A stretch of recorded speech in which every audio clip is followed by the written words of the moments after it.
Hello, Brad Berg with Encompass Purpose here. Today we're going to be talking about the better normal. I'm doing a lot of research and finding out some new things. And part of the way that we have to go now is not even a new thing. It's really returning to the past. And it's about trying to unlearn some of the stuff we put in place that never really worked well. But we kept doing it anyways just because it was our ideas and we bought into the idea. So some of the stuff we have to do is go back to before it was all about numbers and shareholders, back when employees really mattered. And whether you agree with the workforce or not, for the next many decades, there's going to be a demand for a new way of doing things. And it can't be ignored anymore like we have. Somewhere in the late 70s, the early 80s, it really took hold where we have these new systems that came out and they worked, but they didn't work well. And they weren't sustainable, but we just kept doing it. And for about 40 years, corporations held a philosophy, and fumbled their way through it about the bottom line and always fighting to improve their self-created mess. Now, massive egos and pride and Ponzi schemes, recessions, and it just kept going on because they didn't want to change the way they were doing things. They would rather, instead of admitting that some of their thinking was flawed, just keep fumbling through.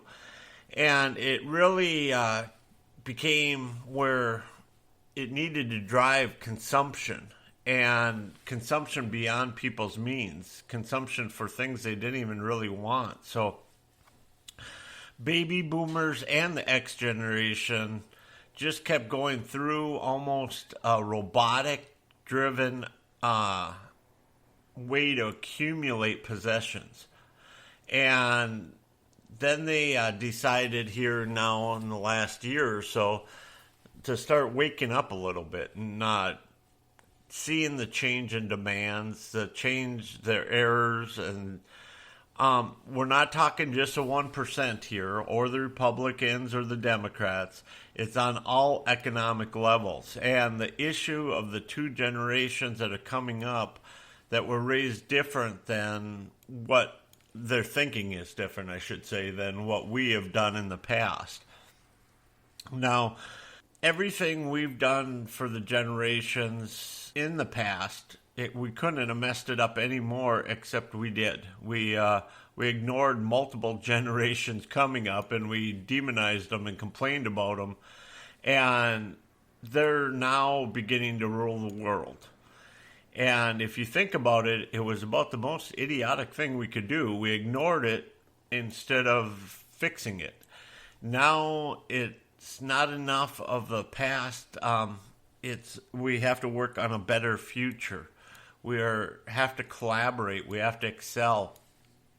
And we have to do that by researching and speaking to a lot of different people and figure out where the differences are and how we can collaborate.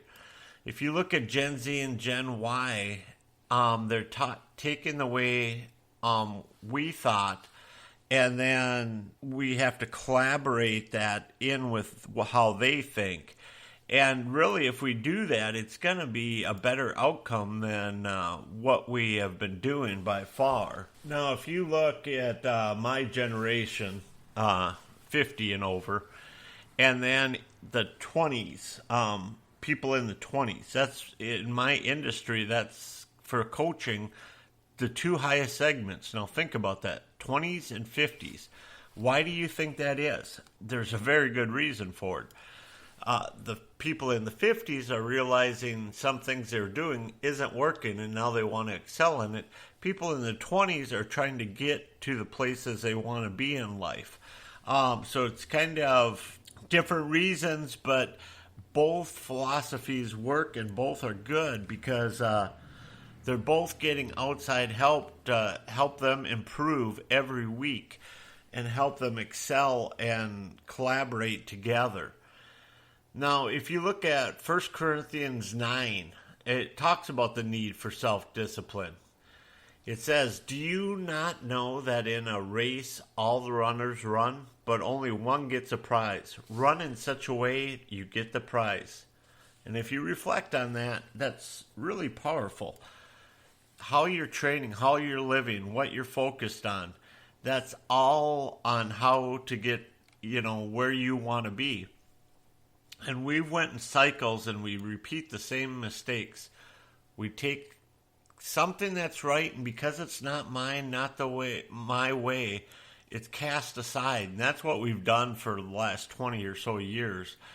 And if you look at the generations, the goods and bads, let's concentrate on the goods from now on. Let's start to learn about Gen Y and Gen Z. So it's time for self-reflection. It's time to realize that we shouldn't have ignored 140 million people, and they're entering the workforce and organizations, and it's time to talk about the changes we need. Actually, we needed to do decades ago, but we procrastinated until now. The need is it's no longer an option. It's just something that has to be done. So the good thing is the changes are going to bring bigger ROIs for you. It's going to bring bigger revenue streams, more efficiency, and a better normal if it's embraced. Until the next time, God bless and have a great week.